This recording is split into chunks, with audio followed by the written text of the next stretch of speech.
पंजाब हरियाणा में कृषि कानूनों को लेकर किसान कई तरह के सवाल खड़े कर रहे हैं। बीजेपी लगातार किसानों से संवाद कर रही है और विपक्ष पर भ्रामक प्रचार करने का आरोप लगा रही है। इसको लेकर MH1 प्राइम के सहयोगी चंद्रशेखर धरनी ने हरियाणा बीजेपी अध्यक्ष ओम प्रकाश धनखड़ से खास बातचीत की। हरियाणा बीजेपी के प्रदेशाध्यक्ष ओम प्रकाश धनखड़ जी हमारे साथ मौजूद है, इनसे बातचीत करेंगे। धनखड़ साहब, जिस प्रकार से जो 3 कानून बनाए गए किसानों के मामले में, उनको लेकर जहां पंजाब के अंदर सीएम साहब खुद धरने पर बैठे हैं, हरियाणा के अंदर भी कई धरने प्रदर्शन लगातार जारी हैं किसानों के भी, कांग्रेस ने भी विरोध किया और ऐसा जो कई लोग आपकी पार्टी में शामिल हुए थे वो लोग भी उसमें शामिल हो रहे हैं, जैसे परमिंदर ढुल। देखिए, ऐसा है कि 22,000 करोड़ रुपया अभी पंजाब से झोना खरीदने के लिए केंद्र सरकार दे रही है। एक एक दाना जैसे पहले खरीदा है वैसे ही खरीदेगी और इसमें से लगभग 11 से 12 करोड़ क्विंटल खरीद होती है पंजाब से, तो मोटे तौर पर 1320 करोड़ रुपए जो है उसकी मार्केट फीस बनेगी जो पंजाब सरकार के पास जाएगी। 2.5% जो है आड़त है, तो 550 करोड़ रुपया आड़तियों को उड़ जाएगा। अब खरीद हो रही है, केंद्र सरकार पैसा दे रही है, राज्य सरकार दी मार्केट फीस आ रही है, आड़तियों दी आड़त आ रही है, तो गड़बड़ कहाँ है? मतलब जिस बात के लिए आंदोलन हो रहा है वो मुद्दा कहाँ है? आप पहले तो कह रहे थे जी खरीद नहीं होगी और आड़त नहीं मिलेगी और APMC टूट जाएगा, मार्केट फीस नहीं मिलेगी। अब तो खरीद हो रही है, मार्केट फीस आ रही है, आड़त मिल रही है।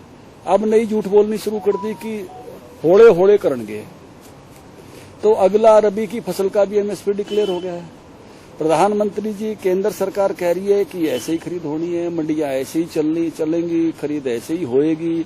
ये जो 3 कानून हैं, ये कानून तो जो किसान उत्पादक संघ हैं, प्रगतिशील प्रोग्रेसिव फार्मर्स हैं, उनको डायरेक्ट मार्केटिंग के लिए बनाए गए हैं। वो डायरेक्ट मार्केटिंग पहले भी होती है, लेकिन पहले कोई कानून नहीं थे। पहले अपनी मर्जी से 2 लोग सौदा कर लेते थे। अब उनको अच्छा कानून किसान के पक्ष में बनाया गया है और उसमें चाहे वो कॉन्ट्रैक्ट पे करने वाले हों, चाहे वो डायरेक्ट मार्केटिंग करने वाले हों, उसको छूट दे दी है कि भी तू अपने खेत से बेच सकता है, तू अपने खलिहान से बेच सकता है, जहां अनाज निकालते हैं, तू अपने घर से बेच सकता है। तो ये छूट मिली है। अब तू यहाँ बेच सकता है, बाहर बेच सकता है, देश में कहीं भी बेच सकता है, लेकिन जिसको मंडी जाना है वो मंडी जाए। तो मंडियों क्यों खुली है, सरकारी खरीद ज्यों की त्यों है और जो है MSP ज्यों का त्यों है।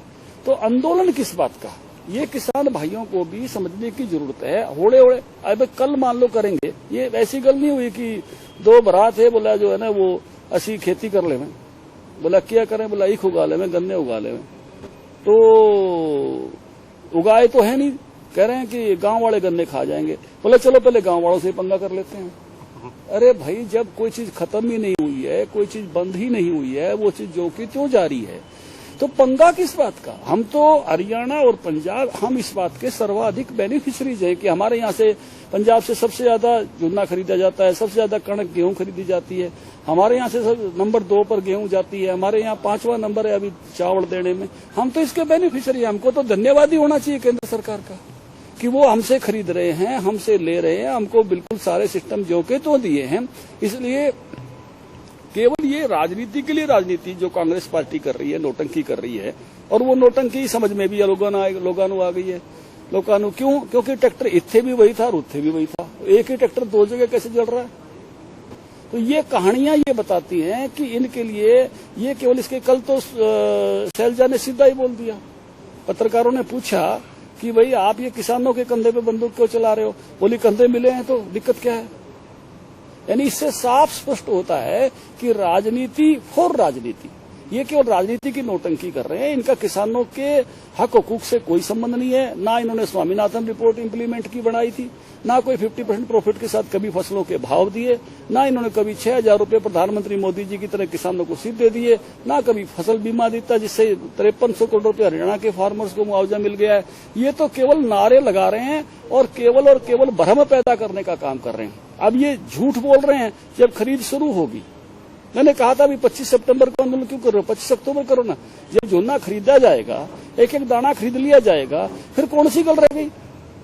तो इसलिए ये केवल झूठ पर आधारित राजनीति है। कांग्रेस जो है झूठ बोल रही है। जब खरीदी होएंगी, सारी चीज जाएंगी तो किसानों को भी समझ में आ जाएगा, अगली फसलें भी ऐसे ही खरीदी जाएंगी। किसान भयभीत क्यों है जी इस मामले में? नहीं, उनको शंका में डाल दिया है।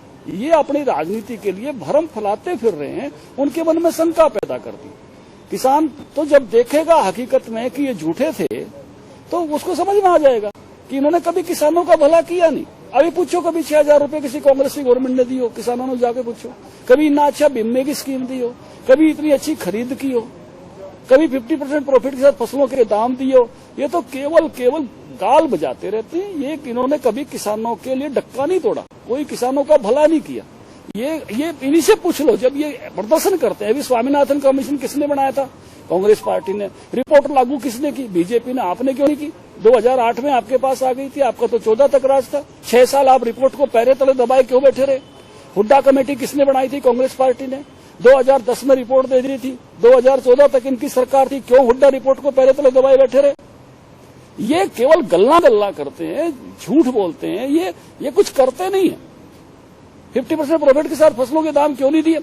6,000 रुपए किसानों को डायरेक्ट क्यों नहीं दिए? ये तो इस नाते से केवल और केवल उनको लगा कि एक मुद्दा ऐसा मिल गया, कुछ लोगों को समझ नहीं आया था, उन्होंने मुद्दा उठाया, ओहो बोला ये तो बड़ा चंगा मुद्दा मिल गया, और उसमें सारे कांग्रेसी जो है वो झूठ बोलने के लिए उतरे हुए हैं। तो बीजेपी क्या किसानों को अवेयर करने के लिए फील्ड में उतरेगी पूरी तरह से? पहली बात तो ये है कि सच कभी झूठ से छुपता नहीं है। अब खरीद हो रही है, जब एक एक दाना खरीदा जाएगा बाजरे का और धान का, तो अपने आप सत्य उजागर हो जाएगा, झूठ बोलने वालों की पोल खुल जाएगी। उसके बाद हम हर मंडी में भी जा रहे हैं, हर गाँव में भी जा रहे हैं, और सब जगह किसानों को बताएंगे कि भी सत्य ये है। आपकी मंडी भी चलेगी, आपका एमएसपी भी चलेगा, लेकिन नहीं चलेगी तो कांग्रेस की झूठ भी चलेगी। तो ये है ओम प्रकाश धनखड़, ये कह रहे हैं कि सच ही चलेगा और सत्य का ही बोलबाला रहेगा। अगर नहीं चलेगा तो एक चीज नहीं चलेगी, वो कांग्रेस का झूठ नहीं चलेगा, क्योंकि झूठ के पैर लंबे नहीं होते। कैमरामैन जितेंद्र हंस के साथ चंद्रशेखर धरनी, MH1 न्यूज, चंडीगढ़।